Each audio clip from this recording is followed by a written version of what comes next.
So I'm writing a novel. It's the show where you join me, Oliver Brackenbury, on the journey of writing my next novel, from first ideas all the way to publication and promotion. In this one-man reality show, I'll share with you my ever-evolving thoughts and feelings on how I write, being a writer, and everything that entails at each stage of the process. I'll also answer listener questions and, sometimes, interview people who write fiction. If you're the kind of person who likes to learn how things are made and get to know the people making them, then this is the show for you. And yes, this is one of those interview episodes, part of this sort of block of interviews I'm doing for a little while. And it's with author J.M. Frey, or Jess, as I like to call her. We met years ago in a Toronto web series kind of meetup thing. And I'm going to let her tell you about her because there's so much. And I thought I would give her the tough task of crunching it down. But man, is she a neat person and a very knowledgeable person. I hope you enjoy this chat we had. All right, let's go. All right, and here I am with Jess Frey. Hello. Hello. Good morning. Good morning, yes. So, you've got your tea, I've got my water. Let's do this. Let's do this. Now, as I was saying just before we started, I normally do the author intro kind of thing before the actual interview, but you have done so much, which is a big part of why I wanted to talk to you. I had trouble crunching it down, so I'm going to give you this chore. Please give the listener a brief introduction of what your whole deal is. Sum up your whole life, please. One paragraph. Thank you. I am a voice actor, I am an author, and I'm a professional smarty pants. That's what I usually say. That's it. That's all you get. No, I am a voice actor. I started back in university when I was in acting school doing like commercial jingles and phone trees and stuff like that. Now I'm doing animation. And for writing, I started writing fan fiction in 1991 and wrote my first novel in 2005 when I should have been writing my undergrad thesis. Finished it while I was living overseas teaching in Japan. Got hit by a car when I was living in Japan, so that ended the on-camera and on-stage acting career, which is why I'm focused on voice acting now. But it offered me the opportunity to write a new novel, and that novel eventually became one of Publishers Weekly Best Books of the Year in 2011. It's the book that eventually got me an agent and ended up being my publishing debut. Since then, I have published 11 books as both J.M. Frey and Peggy Barnett, which is my erotica pseudonym. And I say professional smarty pants because I got my master's degree in communications culture, and it was sort of like a social anthropology degree, and I wrote about Mary Sue fan fiction. I love it. And that breakout book was Triptych, Yes. right? Yeah. Still available. Still available, yes. It's gone through a bit of a transformation. It was originally published with Dragon Moon Press, and after our relationship ended, I then put it out through my then agent's Vanity publishing house. And when that relationship ended, I just re-released it under my own imprint about a year ago. Yeah. 2 years ago? Something like that. What is time? 2020 never happened. What is time? Yeah. 2018 is still just last year. Oh, yeah. God, feels like it. I really respect your level of experience as an author. I've really enjoyed our past chats about writing and writing life. It's also clear you're exploring avenues in writing, publishing, and self-promotion that I myself have not considered or even been aware of until I saw you doing them. So I have some questions on that stuff as well. Please forgive me if this winds up being a little unfocused, but there's just so much I think listeners can learn from you and that I'm interested to hear your thoughts on. First off, I'm going to go to something that you've heard me sort of bug you about before, but I think listeners might be interested to hear. Where is your current work in progress? Because I think I've lost track. I remember last time we spoke about it, you were editing a gargantuan, to me, manuscript. I've never written anything over 90,000, and wasn't it like the 200,000 When it was mark? finished, it ended up being 215,000 words. I have since got it down to 178. So I've cut basically an entire novel out of my novel, or at least an entire Oliver Brackenbury length novel out of my novel. I have a friend who's a middle grade author, and her novels for her middle grade, chapbooks end up being about 30 or 40,000 words. And I'm like, oh, I cut an entire one of your books out of my book. So what has happened with that? And I'll go back to why it was as long as it was. But where I am with that is I've got it down to 178. And I keep telling myself that's still shorter than Order of the Phoenix. That's still shorter than Gone with the Wind. That's still shorter than Jonathan Strange and Mr. Norrell. So it's not that long. If Guy Gavriel Kay and Julie Ternada can write books this long, so can I. And I've actually started querying it. So it's been seen, or it's been sent to about 10 agents now, and 5 have rejected it. And they've all said very kind things about it, but like one agent who I knew she was reading it that weekend, then on Twitter, she went on a bit of not a rant, it wasn't a rant, but it was like, all right, children, let's sit down and talk about why word length matters. And I was like, oh, I'm getting a rejection letter on Monday because of the word length. Even though she's never going to say it's the word length, I'm getting a rejection letter on Monday because of the word length.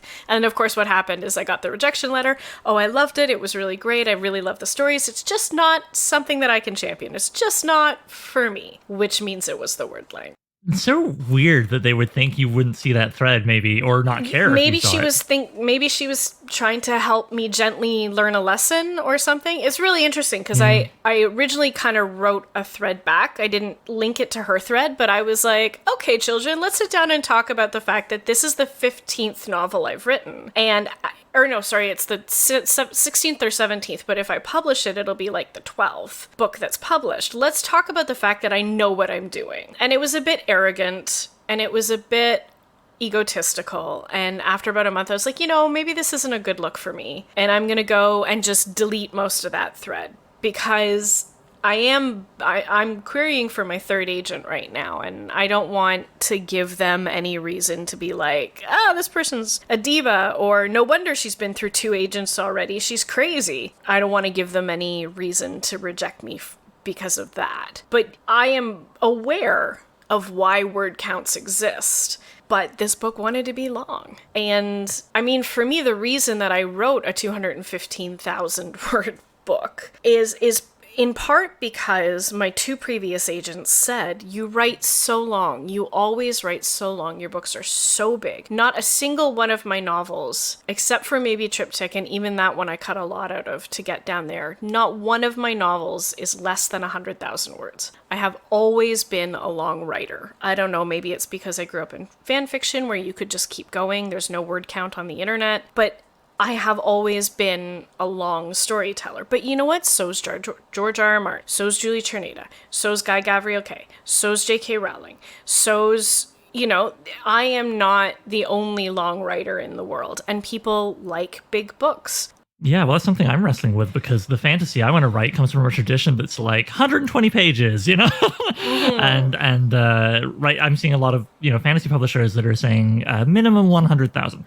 So it seems odd that like there'd be this, So there's a reason for that, and I mean, for listeners who don't know the reason why books shouldn't, or why people hesitate to champion books that are like over 130, maybe 140,000 words, it comes down to the economics. It comes down to the money of creating a book that size. How do you physics the spine so the book doesn't fall apart? It's more expensive glue. It's literally more ink and more paper and a bigger cover. It literally costs more to make that book. I had one of my fantasy series. Each of those books are about 600 pages. And I had said to the publisher, can we change the line spacing a little bit? Because the spacing between the lines looks pretty juvenile. It's got a lot of space between the lines, and it looks like a young reader's book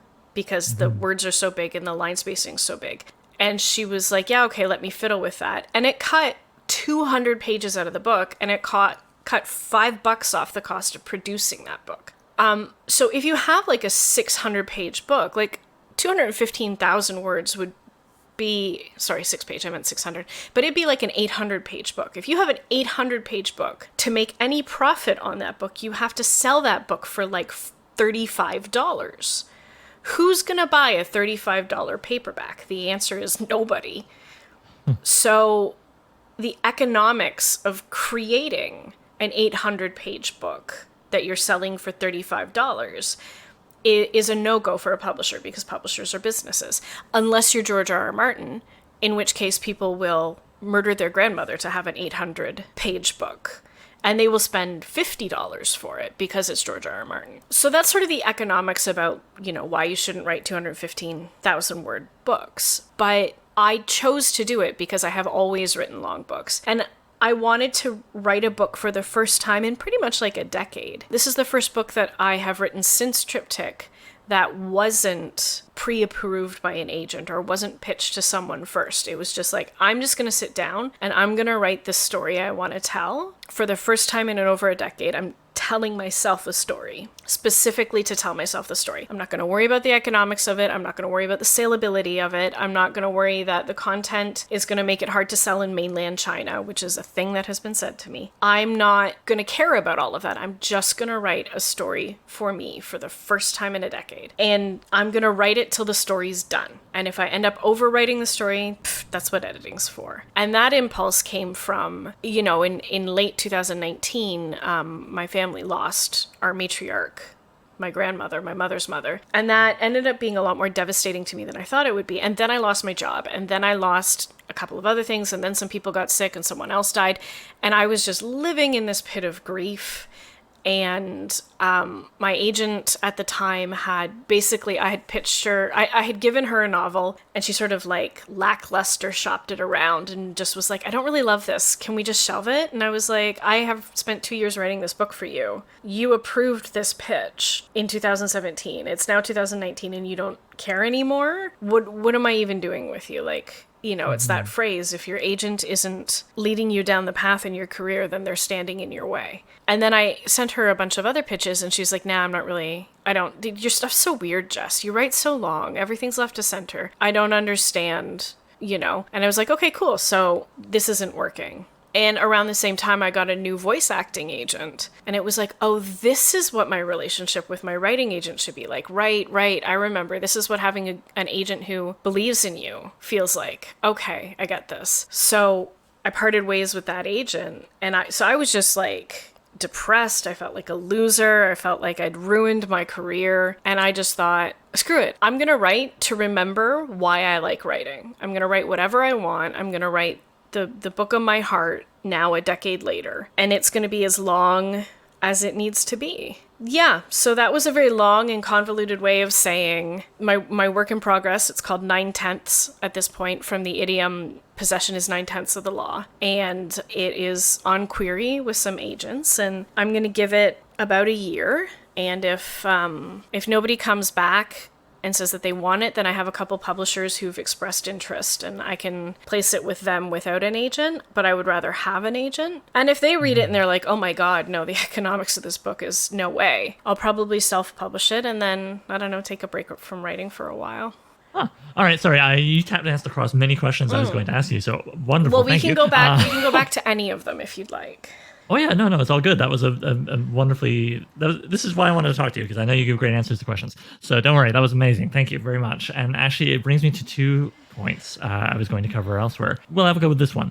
I noticed that as you've covered now, as you've been querying for that novel, you've been very transparent about the responses you've received so far, including the rejections. And I think most people would find doing that deeply anxiety-inducing. What made you choose to be this transparent about your process? I've always been really transparent about my process. From the beginning, I've been really transparent. And I think that goes back to being part of the fanfiction community. I think, being on GeoCities and then LiveJournal and then Yahoo Groups and now AO3, we talk about our processes as writers very frankly in the fanfiction community. We talk about editing, we talk about Brit picking, we talk about flaming and comments and concrete, and we give shout outs to our beta readers and all that stuff. So when I switched to original fiction, I just kept speaking about things like that. And I mean, obviously I'm not going to give away all the numbers of exactly how much money I've made ever, but because that is private. But I'm perfectly happy to talk about things like, oh yeah, I got rejected and it's because of the word count. Because that has, I suppose it's personal, but that has nothing to do with me, right? Yeah, it's not actually a personal insult or, no. This is your life up to this point has been judged. Yeah, it has. As it can feel. An agent not liking my book has literally nothing to do with me. Maybe I know for a lot of people, an agent not liking their book or an editor not liking their book, or a reviewer giving it 1 star feels like a slap in the face or a punch in the gut. But I've been an actor since I was 4 years old. I'm really used to rejection. I'm really used to walking into an audition room and someone going, her nose is too big, pass, before I've even opened my mouth, which also has happened. I'm really used to understanding that the choices that someone else makes for the good of their own business or the good of their own film or the good of their own play has nothing to do with me personally. They have a problem. I'm trying to solve that problem. I'm not the right solution.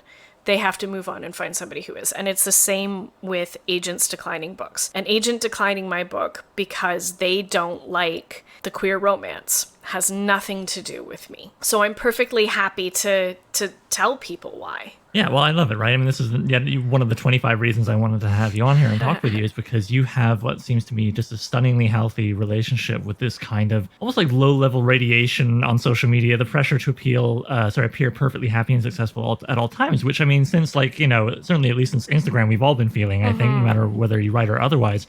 But I think that authors can feel it, and certainly just people in the arts in general can feel it a little more because your projected self-image can be linked to potential employment, right? Or collaboration. Yeah. If you're, miserable online or whatever, then people might be like, I think I really carefully curate my feeds, especially Instagram and Twitter, knowing that I'm going to get Googled. If someone likes my pitch, they're going to read my pages. If they like my pages, they're going to figure out my social media profile and they're going to go look at my profile. And if I'm going, this person's a cuss word, that person's this person's this. If I'm crazy on my social media, if I'm consuming horse dewormer publicly on my social media, then I've made myself an unappealing option. So I'm very careful about what I put on my social media. But I think demonstrating a healthy relationship to your artistic work, because maybe it's just me, but if I was an agent and I was looking at somebody's Twitter feed and all they talked about is, this book is my baby and it's my dream and it's my soul, I'd be like, ooh, I'm a little hesitant to take this person on because how are they going to take the editing letter? What if we get a dramatic adaptation deal and they want to change the ethnicity of a main character, make them BIPOC or something? How is this author going to handle this little baby that they've been dreaming about for decades and it's perfect? Are they going to go full on Anne Rice and have a freak out in an Amazon review about how they're too important and too special to ever be edited again? I would be worried about that. And I think maybe it's a bit performative of me to be like, so this is why I got rejected. Cool. Well, I think there's, I think of something I learned, my education revolving around film where and I think most people know this anyway, even in documentaries, even reality shows, especially in reality shows, there's always editing going on. Scripted.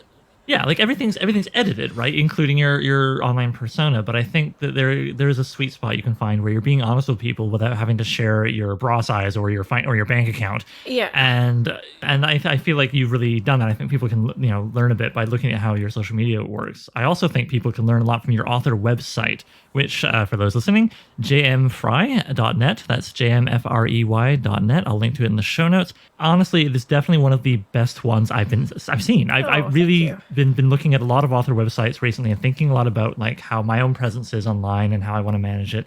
And I just think there's so much people can learn from yours. It offers everything I could possibly be looking for, whether I'm just a reader, or editor, publisher, whatever. Looking for it's easy to navigate and read.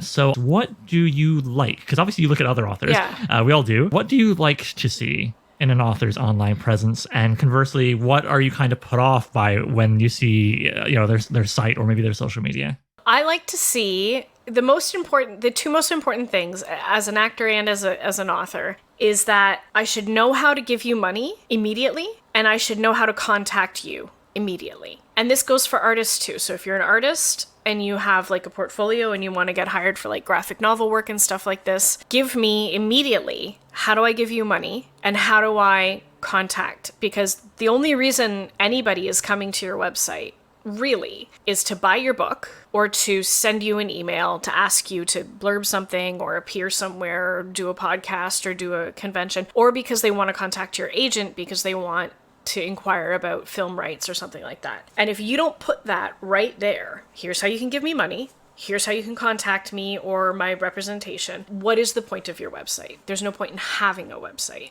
And for me, I don't operate a bookstore off my website. I am a writer, I am not a bookseller. So what I do is I list every book that I have, and then I pick like the 10 most common links. So like Book Depository, Amazon, Kindle, Kobo, Nook, Barnes & Noble, Chapters Indigo, Books A Million, Shop Indie, just all these places where it's like, okay, how do you like to shop for books? You like Smashwords? Great, here's the link. You want to read a sample of my book before you buy it? Great, go to Wattpad.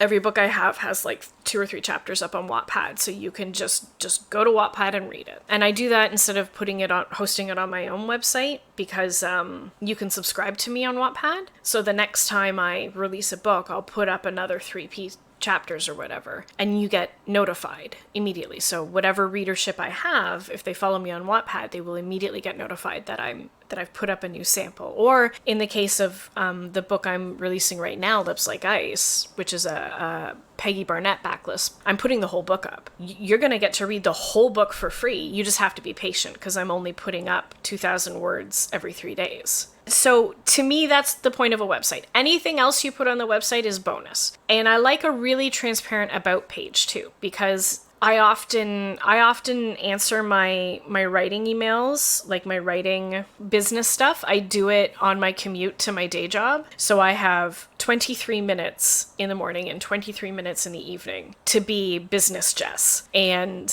if someone's like, oh, I'd like to host you for a podcast, or I'd like to have you do a guest post, can you send me a bio?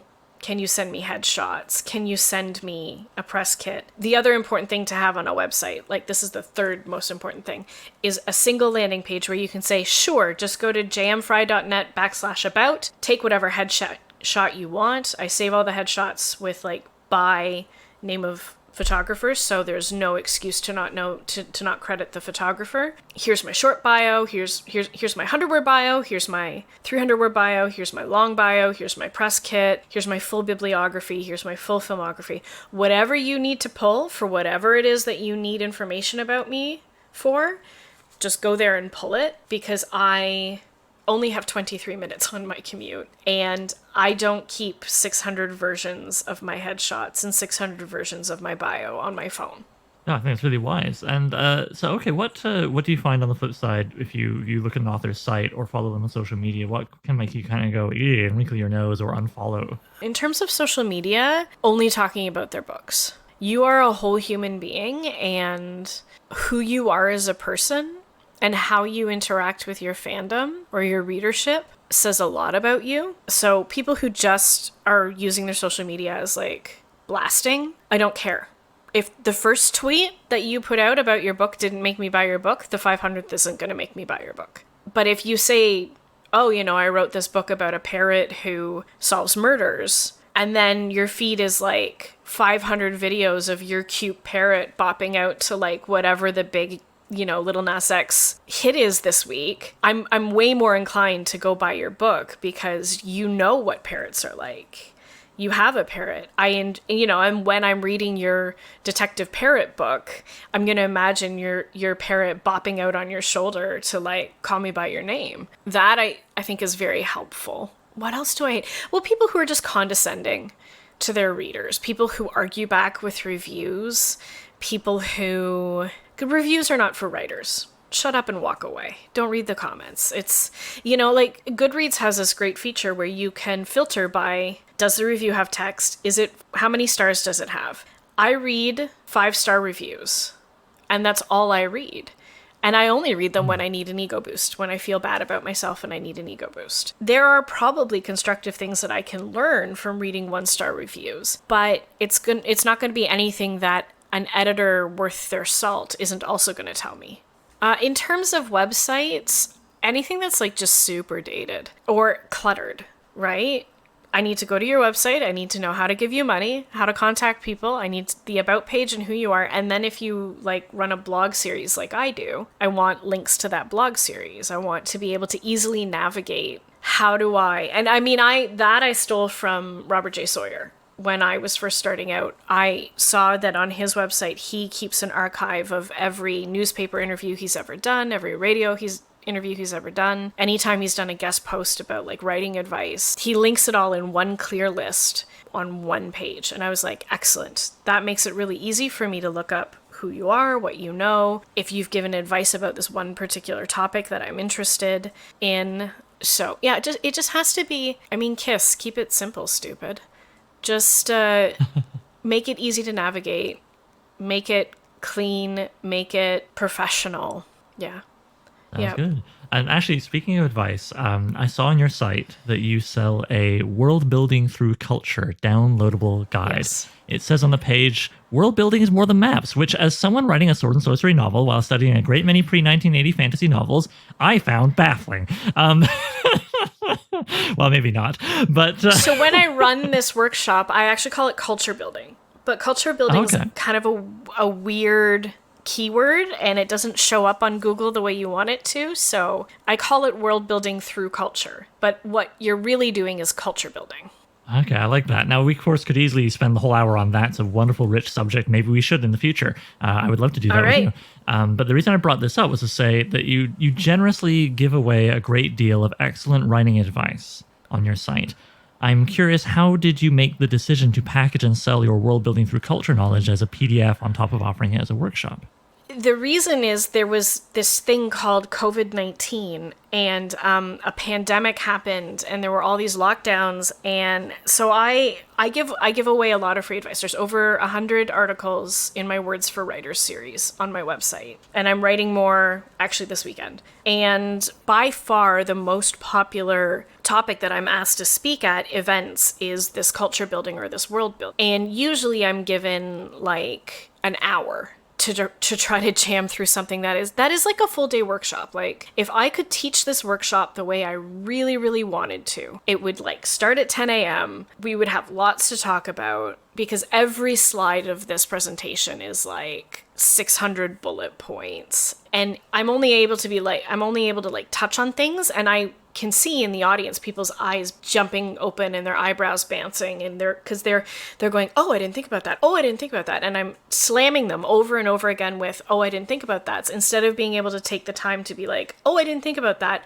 let's discuss it. And I always found it disappointing that I had to just whip through, you know, what I think should be a 5 or 6 hour conversation with people in an hour, maybe an hour and a half. And then the pandemic happened, and what should have been like 2-hour workshops are suddenly truncated to 45 minutes online. And I had to just like be like, well, you guys are all getting copies of this downloaded, so I'm just gonna, move past this slide. You can read it yourself, move past this slide. And so many people said, thank God for, this 60 some odd page PowerPoint presentation you gave us with 600 questions on each slide. And a couple of people said to me, I sat down with that PowerPoint presentation and a notebook, and I filled the whole damn notebook answering the questions you're asking me about the cultures that I'm creating, and it's made my world richer, and it's made my characters richer. And I thought, well, I should share this. And at the time, because it was a pandemic, I was pretty broke, and I was like, okay, well, if I'm going to share this thing that I usually get paid for at workshops, I should probably put it behind a paywall. And I don't feel like I'm asking a lot of money. I think it's like, what, $10? $10? Is that what I said? Yeah. Maybe I'm misquoting, but that's what I think I saw on the website. Yeah. Don't hold him to that. I think you're right. I think it's $10. And that's like, 10 cents a minute for all the time I've ever worked on it. Yeah, that's like a wildly good deal. I hope nobody turns their nose up at that. I mean, good grief. Yeah. So it was just like, well, I'm not making money. I'm not making the workshop presentation appearance fees that I should be making because of the pandemic, and I had 90% of my appearances canceled. So I'll put this out there because this is the most popular one, but I'll see if I can recoup a little bit. Mama's got to eat. Mama's got to keep herself in tea. Writers have to eat? What? I know. Okay. So actually that brings me to my nice one here. So as publishers, and correct me on this if I'm wrong, I mean, I'm just some armchair guy over here, but as publishers seem to be able to or willing to do less and less for writers, And self-publishing remains a lot of work if you want to put out something of quality. You know, And a lot of money. When people have asked me about self-publishing, I've done it once, and I'll be honest, it was not the best experience. I won't get into it because this is your interview, but yeah, I don't know if I want to go back to it right away. It kind of felt like if you just change the tone of what people say to make something appealing online, when it says like, oh, you can use the internet to do this thing, and it's like self-publishing, you can do everything, and it's like, yes, you just change the can tone a do little. everything. Self-publishing, you do everything. You must do everything. Right. So because of this thing I'm describing here, it seems like there's a rising number of these let's help you self-pub companies cropping up. And I saw you mentioned on Twitter recently you are working with one for Looks Like Ice, right? Ingram Spark, am I correct? Yeah, so yes and no. Ingram Spark is a printing house. They are not a vanity press. So there's different levels of self-publishing. I do the absolutely 100% DIY. I do everything, except I do one level above that where I actually pay a typesetter, I pay a cover designer, I pay an editor. Actually, I designed the cover for Heroes of Four-Letter Word myself, and I'm very proud of it, but it was a freaking agony. And I don't own InDesign, and I don't own Photoshop, and I don't know how to use any of those things. So it's worth the money to me to just pay someone else to do it correctly. It's worth it to me to pay somebody to typeset a book so it's nice and it looks the way a book should look, instead of fiddling for 600,000 hours in Word, which is frustrating in and of itself. I mean, so here's the thing with publishing. You're either going to spend money or you're going to spend time and energy, and you just have to decide how much of either you're willing to spend. There's no such thing as quick and easy self-publishing, period. It does not exist. So you can do it yourself, or you can hire other people to create these files for you, and then you go and upload it to the printing house. And either way, you still have to do all the marketing. You have to do literally everything else that comes with populating it out to bookstores, contacting Chapters Indigo to make sure it gets up on the site, purchasing or requesting ISBNs, making sure the book is in the Library of Congress, making sure you have Onyx so you can put it on BookNet Canada so libraries can find it. And then the marketing, buying ads, designing ads, talking about it on social media, arranging interviews.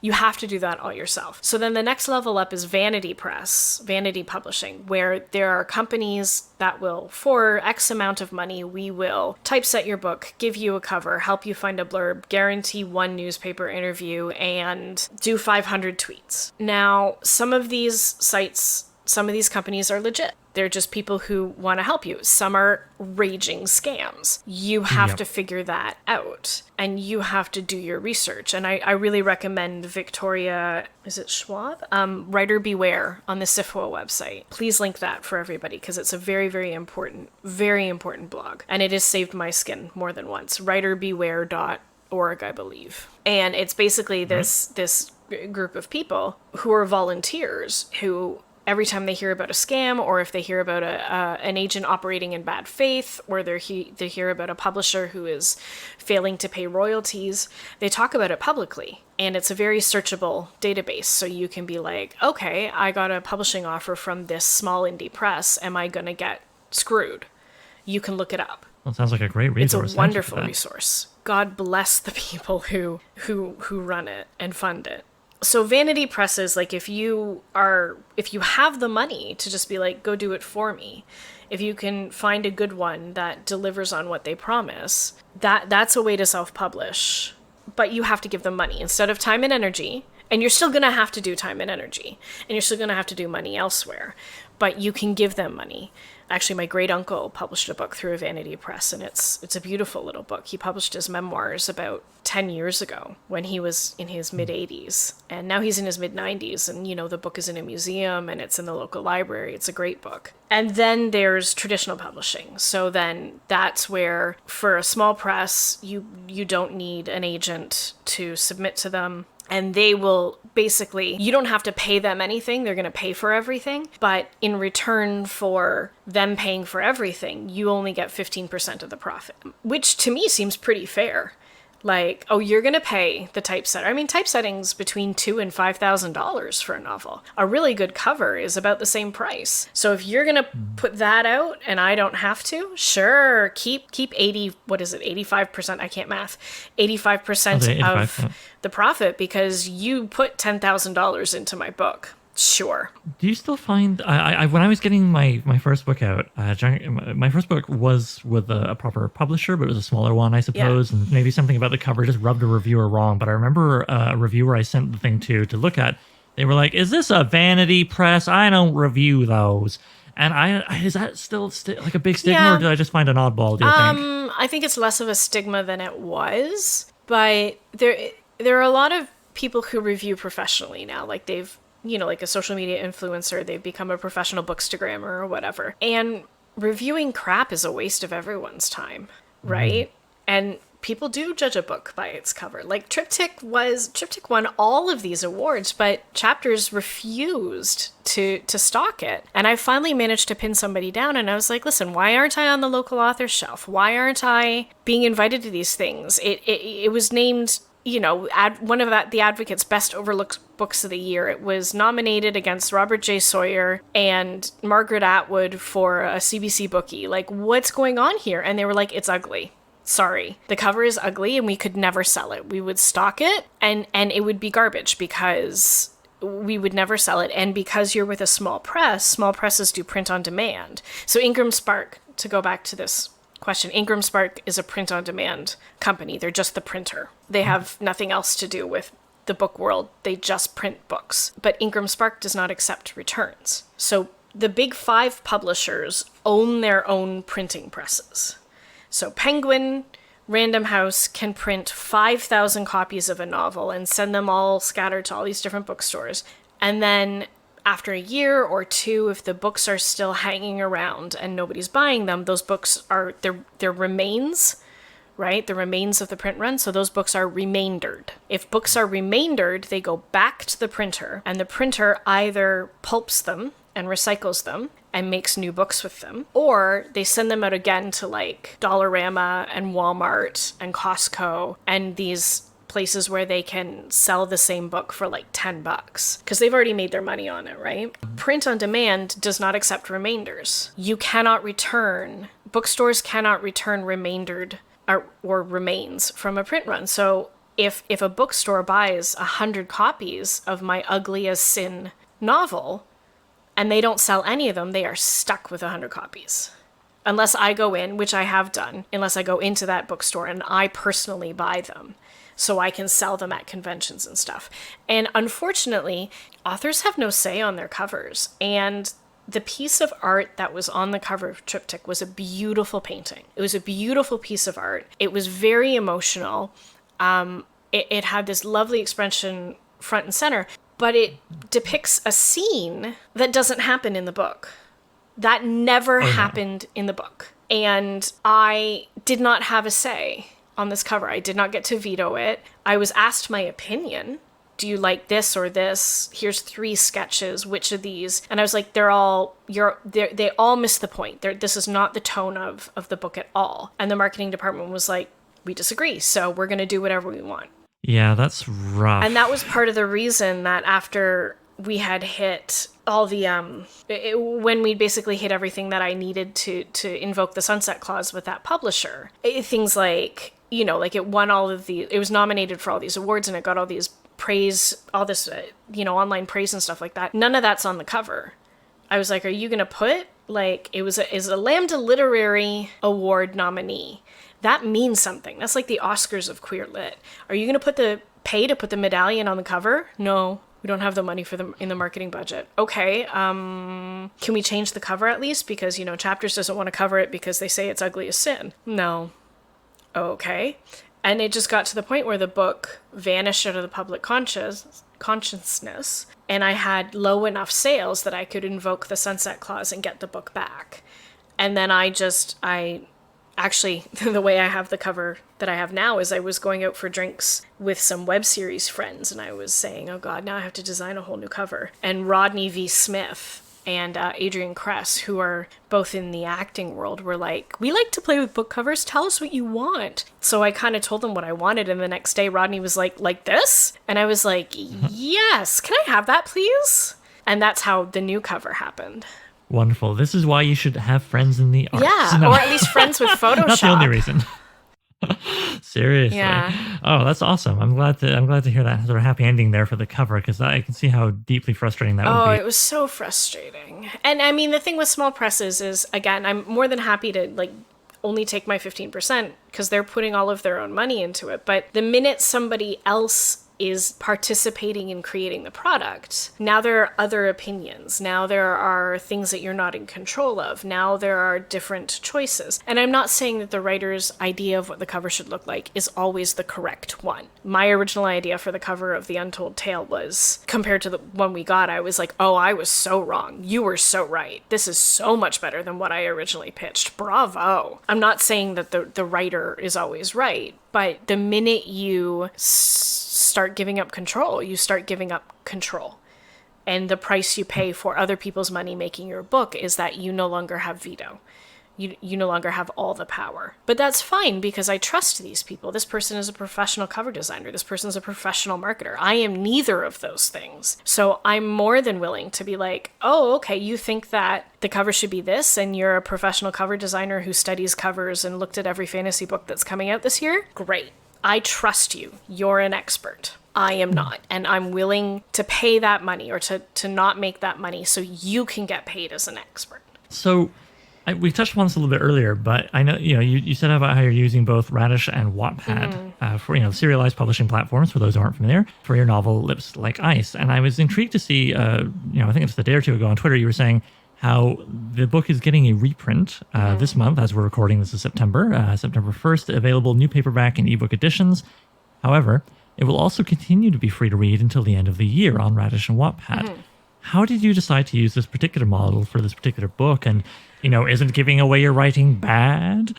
Yes and no. If this was a fresh, brand new book, I wouldn't do this. But the thing is, the book has been out for 5 years now. People who already knew that the book existed have already bought it or not. They're either going to buy the book or not, and they bought it in 2016. So this was one of those cases where the book did okay at the beginning, and then it small press. It doesn't have a massive marketing budget. They did the best they could. I did the best I could. We all worked very hard to get the book out there in the world, but there's only so much you can do when my personal marketing budget is only like $200 for every book. Like that's all I can spare if I want to pay my rent. So when the company that it was, the publishing house that it was published with, was sold to another publishing house, I was just like, no, I'm not interested in waiting to see what a reprint is going to be or a re-release. I just want all my backlist stuff under my own control before I sign with a new agent. I just want to know, I want all my ducks in a row. I want all my eggs in my basket. I want complete control of my backlist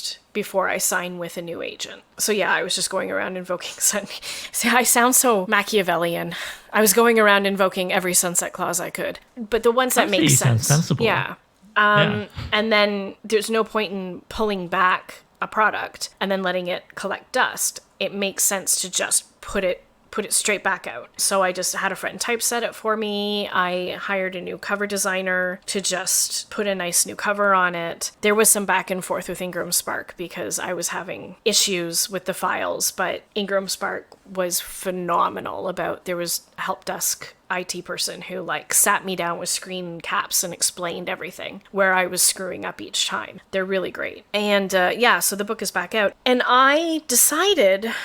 So as I said, I put excerpts of everything on Wattpad. And I had been approached by Radish a couple of years ago, I guess early 2020, about a different book that I had.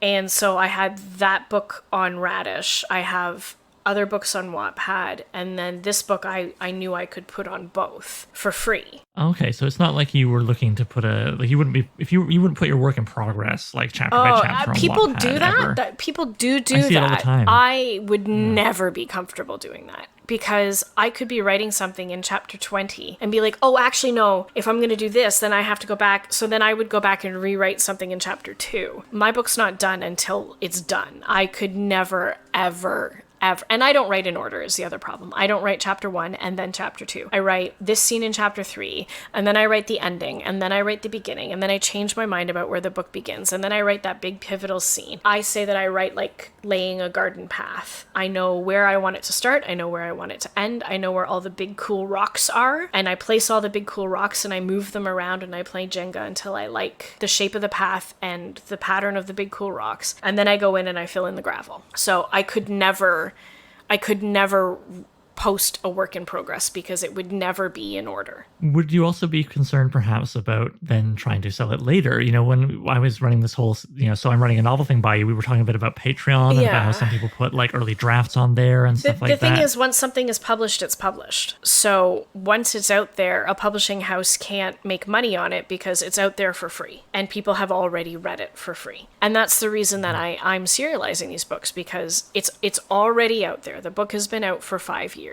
I might as well give it away for free in the hopes of garner a new readership, in the hopes of people coming to it. So basically, I'm using Radish and Wattpad as free advertising. And I made the very strategic, very deliberate choice to release the paperback and the ebook right at the most frustrating part of the book. So it's right at that part where you're like, oh, I just want the next chapter to drop now. And I'm like, well, the next chapter's not going to drop until Sunday. Or you could just go buy the book and read the whole thing this weekend. And there's more than one comment on Radish where people were like, oh my God, she's released the book. I'm just going to go to Kindle. Screw this. I'm not waiting anymore. I'm just going to go to Kindle and buy it. And I was like, yep, that's the point. I did that deliberately. That was a choice I made. I like it. I like it a lot. And you know what it shows, which is, I think anybody listening to this would have probably already reached this conclusion, is that by God, do you have hustle? I got nothing but hustle. Yeah. And, as we chatted a little bit about before we got going here, the original seed of my wanting to do this interview with you was a chat we had months back in the spring when I was talking about my Patreon, podcast idea about the hustle, capital T, capital H. And at times, frankly, being kind of exhausted, kind of tired of how much more is asked of authors beyond the actual writing. Now, I know decades ago when things were completely different, you could still find an author saying, I don't want to do a book tour. I just want to sit at home and write and not talk to any humans. And like, okay, there's that. But I think that's very different from what we have now with, that internet thing and everything that comes out of it. And yet still, author exhaustion and author pay are two subjects I suspect way too few people outside of the publishing universe are terribly familiar with, even in this late stage capitalist thing we're all enjoying. Now, this is a big, broad-ass question and a chance to gripe. What are your thoughts on what we can do about this beyond all of us rattling our cups and saying, please buy our books, please go to our Patreon? So first off, I would suggest going and listening to the Print Run podcast because Laura and I can't think of her agenting partner's name. They're very candid in both their podcast and their Twitter feeds. They talk about author burnout and agent burnout a lot. And they're just go to Twitter. There's a lot of agents who are starting to be very candid about the demands that are being put on agents and authors from publishers that seem unreasonable. And so let me explain to you what an advance is. A lot of people think an advance is just a gift of money. It's not the lottery. An advance is an advance on royalties. So it's like getting your paycheck for the full year from your boss in January, but you still have to go in and do your 40 hours a week for the next 51 weeks. An advance is like, it's a 6-figure advance. Let's say it's $100,000. Let's say it's $500,000. Once upon a time, so it's an advance on royalties, and you make $0 until that advance is earned out. So someone like Stephen King probably earns out his advance in the first 5 seconds that his book is available. Someone like me, I once got a $200 advance on a book and it never earned out. So I never made money on that book outside of that $200 because not enough copies of that book sold for the company to make back that $200 they gave me. I know people who have never earned out advances, award-winning authors who have never earned out their advance. The goal is to hopefully earn out your advance so then you start making royalty checks. Once upon a time, advances were given on signing. Yeah, I've signed with the publishing house. They're they're going to give me, they like this book. They're going to give me $100,000 so I can quit my job, or I can take a hiatus from my job and I can stay at home and I can just do everything they want me to do. I can just work for the publishing house for that 6 months or that year that it takes for us to do the edits, restructure the book, be available for the marketing meetings, be available for whatever they need me, like, if there's a dramatic adaptation coming down the line, to be able to weigh in on that, to be present for those meetings. Everything that the publishing house needs of me, I can be available for. And that advance helps me take a hiatus from work, or, put myself in a better financial situation. And that's why they talk a lot about the disparity in advances between allo white cis heterosexual men versus queer people or people of color or marginalized voices, because the kinds of advances that one group gets and the kinds of advances another group gets affects how present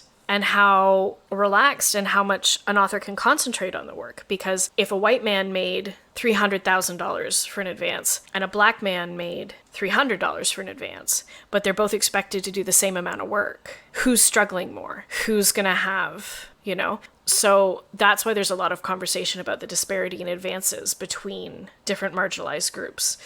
Now, and then the advance got split, and it was like, okay, you get half on signing, and then you get half when you deliver the final book. And then it got split into 3, and it was like signing, delivery, release date. And suddenly $100,000 split across 2 years is not enough to do anything. I can't quit my job. I can't take a hiatus. The most I could do is maybe take like 1 or 2 weeks unpaid leave. But then what kind of a job am I coming back to? Maybe they'll just fire me. And then pre-pandemic, advances have started to be split into 4. That's insane. Yeah, I saw mention of 4ths and 5ths. How am I supposed to do? And then on top of that, with social media, if you're not a big name, they're not assigning someone to do your social media for you. They're not assigning someone to take care of things for you. And increasingly, publishers are saying, we're not going to spend a huge marketing budget to put the book on end caps and to put the book in the New York Times and to get it reviewed. Because submitting to major review presses costs money. Submit books to awards costs money. People don't realize this. You want to submit a book to an award, you have to, first off, pay an admin fee. And now that makes sense because they have to pay the people who work for them. So I don't mind paying an admin fee for a legitimate award. $45 or whatever, just to make sure that whoever's opening the envelopes gets paid their wage. Cool. I'm fine with that. But then they're saying okay, to even enter, you have to send us 10 copies of the book. I don't have $1,000 to buy 10 copies of the book from my publisher and then mail it. My small indie publisher, whose marketing budget for my book was a total of $300, cannot afford to give that many books away for free. And then if I get longlisted, I have to send the competition another 25 books. And then if I get shortlisted, I have to send the competition another 25 books for all their judges. And it's just I would really like to see the Ontario Arts Council or the Canadian Arts Council create a grant specifically for small press authors to be able to afford to send copies of their books to awards, because we're going to keep seeing awards in Canada going to the same group of people until those who are marginalized can afford to submit to the award. There's my little rant. But having an advance split in 4s means that I can't focus on the book that I want to. And I can't take the time with the book. So I'm not providing the best product I could. And then on top of that, publishers are asking me to take on the burden of more and more and more marketing. Meanwhile, Penguin Random House has posted record profits from the pandemic, and their editors are up on Twitter going, cool, can we get some bonuses? Can I get my regular pre-pandemic rate of payback, please? And I'm not saying ooh, greedy executives. I'm just saying publishing houses wouldn't exist if authors didn't write books. So help me write my book. Pay me what I'm worth. Yeah, it's funny when you run into people who are like, well, isn't it just a privilege to write or whatever? No, it's a and job. I'm like, think about whatever you do. Yeah, it's a job. And think about, I always want to say to someone who comes out with that or even sort of mumble something adjacent to that, I want to say, think about your job. Think about trying to do your job. Think about trying to do your job when you don't know how you're going to pay your rent, even though you're working your job. Yeah. Just how does worrying about money help? It doesn't, obviously. It's And and people think, oh, well, you put out your book I mean, this is, I've got a big family, right? I've got a big family. I go to a family reunion. It's, between 60 and 200 people every year. Oh, wow, Jess, you put out a new book. That's great. You must be making millions. And I'm like, did you buy a copy? No? Then I'm not making millions. People have to spend the money for me to make the money. And I'm not saying you have to bully your friends and family into buying your book, but the least they can do is shell out $20 so you can make two. Yeah, I mean, I having published and self-published with 11 books on my brag shelf, if I were to put together every cent I ever made on just the books, not the speaking engagements and the conventions and stuff, just on royalties and advances, I could maybe pay 2 or 3 months rent. That's it. That's all I've ever made. Yeah. And it's maddening when I, see the breadth and quality of your work. We know capitalism is not a meritocracy and there's a lot of problems, and that's a whole nother podcast. The thing is, if I had the money to spend on advertising, if I could afford to advertise my book on the TTC, I'd sell more books. If I could afford to advertise my book in the New York Times, I'd sell more books. If I could afford to submit my books to, the Gillers, I would sell more books. But you need money to make money. Yeah, and the last thing I'll mention on this from this conversation we had, and don't worry, I have a very positive thing coming up next, folks, was I can cut this out if you're not comfortable with it, but you mentioned a publisher you worked with straight up said to you, you should start a Patreon. And I just want to, again, encourage all listeners with non-arts jobs to imagine your boss turning around to you and saying, you know what? I think you should start a fundraiser because I can't pay you what it's you like need. The Walmart in wherever it was in the States that had a donation basket for help our employees have a nice Thanksgiving. Like, go buy 2 turkeys and give 1 to our employees. It's like, no. Why should your customers buy 2 turkeys? You should be paying these people enough that they can afford to buy a turkey. Yeah, or to keep picking on Walmart, which if I remember correctly, Walmart, when you sign up for a job in the States with Walmart, part of the paperwork is simultaneously signing up for benefits. So they're saying, we can't pay you enough to live. We're going to pay you more than if you were just on benefits, but you also need benefits because the Waltons need more gold yachts or whatever. It's absurd. But anyway, Walmart sucks. We all know that. But it's just this feeling, right? Of I can't, you know. And dear. And that's where a lot of that pit of grief 2019, I can never write, living in the bottom of a dry well for a year has come from. Because I'm so tired. I hustle constantly, and I have a day job, and I have the voice acting. And by the time I get up in the morning, I do everything I need to do to go to my day job. I go on the commute, so I take care of my business emails on the commute. I get to work. I work all day. And, I really love my colleagues, and I love my job, and I love what I do. But I can get abused sometimes. I mean, that's customer service. Mm-hmm. And then I come home, and I do all the business emails on the way home, and I tweet my strategic tweet, and I put out that strategic picture of the book that I just released that I've spent all weekend doing a photo shoot for. And I get home and I eat dinner. I don't want to sit down and write. I'm exhausted. My brain is soup. I don't want to sit down and create a new book. But if I don't sit down and create a new book, I don't get paid. Yeah, part of why I work with papers as much as I can is because to stare at a screen all day for a job and then have to try and stare at a screen to write is so hard. My dream is I don't even want to be a full-time writer. I'd be happy being a part-time writer. If I made enough money that I could do a part-time day job, if I could go back to extra work, I really enjoyed being a film extra. If I could just go back to extra work and write in the spaces between auditions and voice acting gigs and all of that, I would be really pleased. But, and then there's always that question of, I have 1 hour this evening where I have energy. Do I spend that 1 hour writing a chapter, or do I spend that 1 hour on Instagram advertising? Or cleaning the dust bunnies out of that corner of the apartment. Yeah. Like, my apartment would be cleaner if I didn't write. Oh, see, my apartment's so clean because I write. But I'm definitely one of those people who's like, I don't know what has to happen next. And I use a lot of acting while I'm writing. So if I am having trouble with a character, or if I'm having trouble with a moment, I get up and I go do improv exercises. So I'll vacuum while I'm having an out loud conversation with my characters, or I will go do the dishes as my alien from Looks Like Ice would do dishes. Like, I go and do acting exercises while I'm tidying to try to get over a hump. Oh, I love it. Okay, so let's pull out of this, I think, very valuable, but nonetheless grimy ditch that I steered us into. But I think more people need to hear about this stuff, and hopefully there'll be change on the horizon. We'll see how that but goes. it's not. It's everyone has this sort of idea that you just write this novel and it comes out of you perfectly, and then somebody loves it and they change nothing, and then it's released into the world and it makes $100 million. Yeah, we're all Christopher Plummer in Knives Out. Yeah, seriously. I hated him a little bit.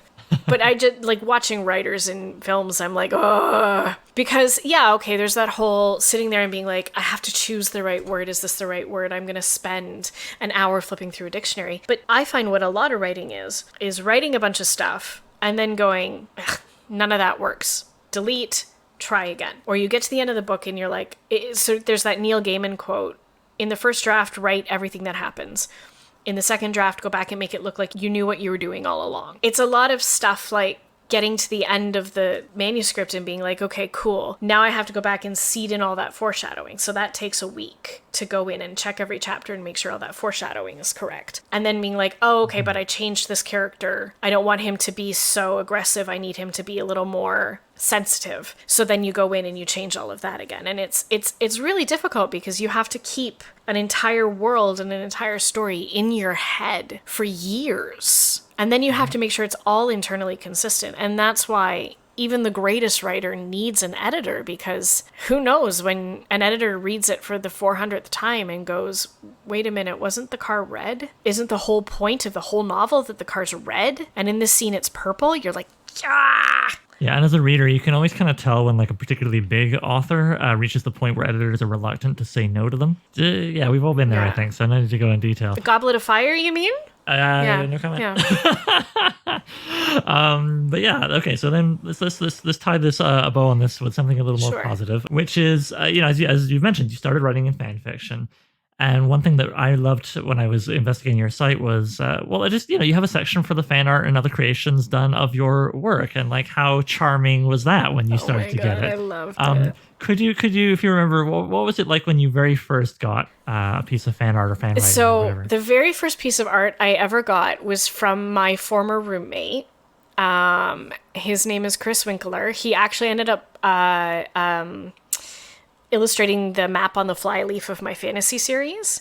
He's a wonderful artist, and when we were living together, he did like a comic in the university newspaper, and he would make all these little figurines for his friend's D&D campaign that happened at our house. And we stayed in touch after I left university, and he has a career now in illustration. I'm very proud of him. But one of the things I did with Triptych when I first wrote it is that I shared it very widely. Gave it to this cousin, gave it to this friend, gave it to my mom, gave it to this friend, gave it to this person, gave it to this person, and got as much feedback back on the book as I can, because it was, my first real novel. The novel that I wrote when I was living in, when I was in university is buried underneath a tree, and it will never, everybody, you write your practice novel and then everybody's got one. So Triptych was like the first novel that I wanted to try to sell. And originally in the book, the UFO crashes into a strawberry patch. And I had talked about the vividness of the red berries splattered against the otherworldly metallic sheen of the UFO and all of this, until my mother, who grew up on a farm, rightly pointed out that it's the wrong season for strawberries in my book. It's raspberries. It's raspberry season. And I didn't want to put the UFO in the raspberry canes because then it would be prickly and hard for the characters to get at. So in the version of the book that everybody had read before it came out, it was strawberries. And I have said publicly many times that the very first line that really came to me, the very first line that I really wrote down for this book was, "There's a UFO in my strawberries." And then it ended up being raspberries. So as a kind of way of razzing me, Chris presented me with a piece of art at the book launch of a giant strawberry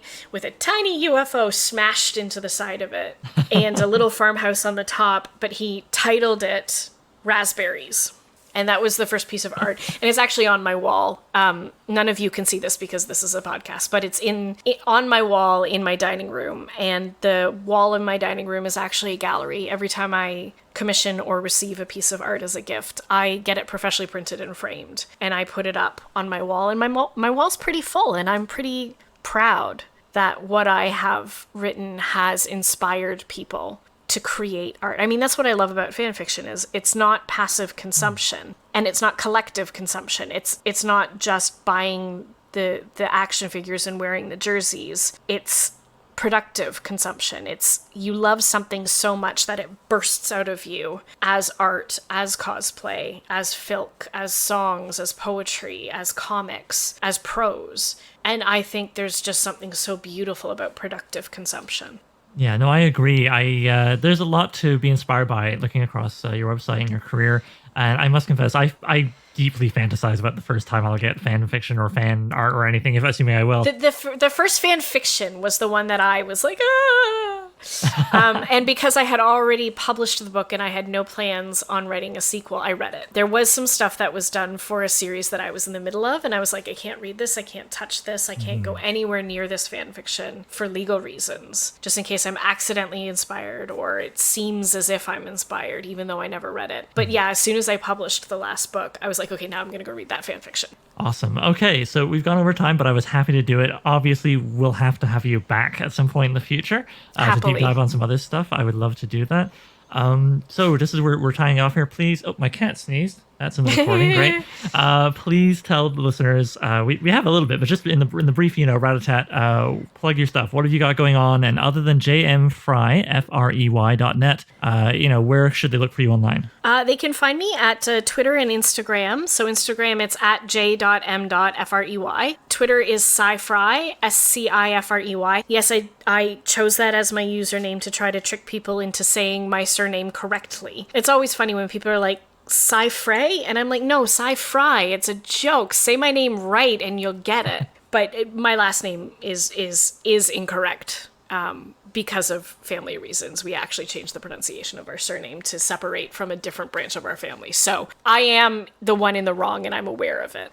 You can find me at basically every major bookstore: Amazon, Kindle, Kobo, Nook, Barnes & Noble, Book Depository. You can find me a lot in your local library. If I am not there, here is my plea to you. If you want to read one of my books, but you cannot afford to buy it, please, please, please, go to the website of your local library and request they buy the book. Because not only is that serving you, it's serving anybody else who would like to read that book, and it's serving the library, because libraries have purchasing budgets, and if they don't use that whole purchasing budget in a year, it gets slashed for the next year. Please help them spend their money. They're happy to spend the money, and I actually do get paid from books that are in libraries by the Public Lending Right Fund here in Canada. Yeah, a lot of people think, oh, I don't know if I should get the book out from the library. I'm not being good to the author. Like, you're being good to the author. Don't worry. I make more money if my book is in the library than if you buy it from the bookstore. Well, you heard it there.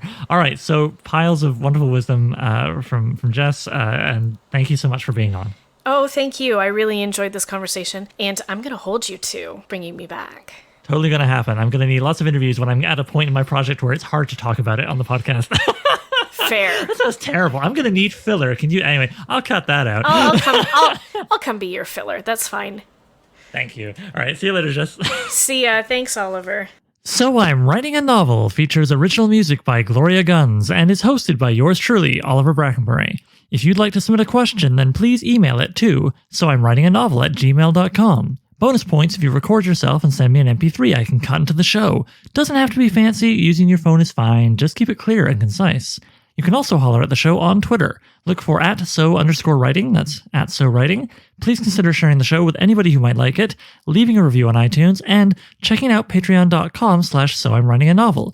Patrons get to be thanked in the final novel, listen to episodes of the podcast a week early, and even enjoy a bonus podcast called So I Wrote a Novel, where I read and comment on chapters of previous works, starting with my first novel, Junkyard Leopard.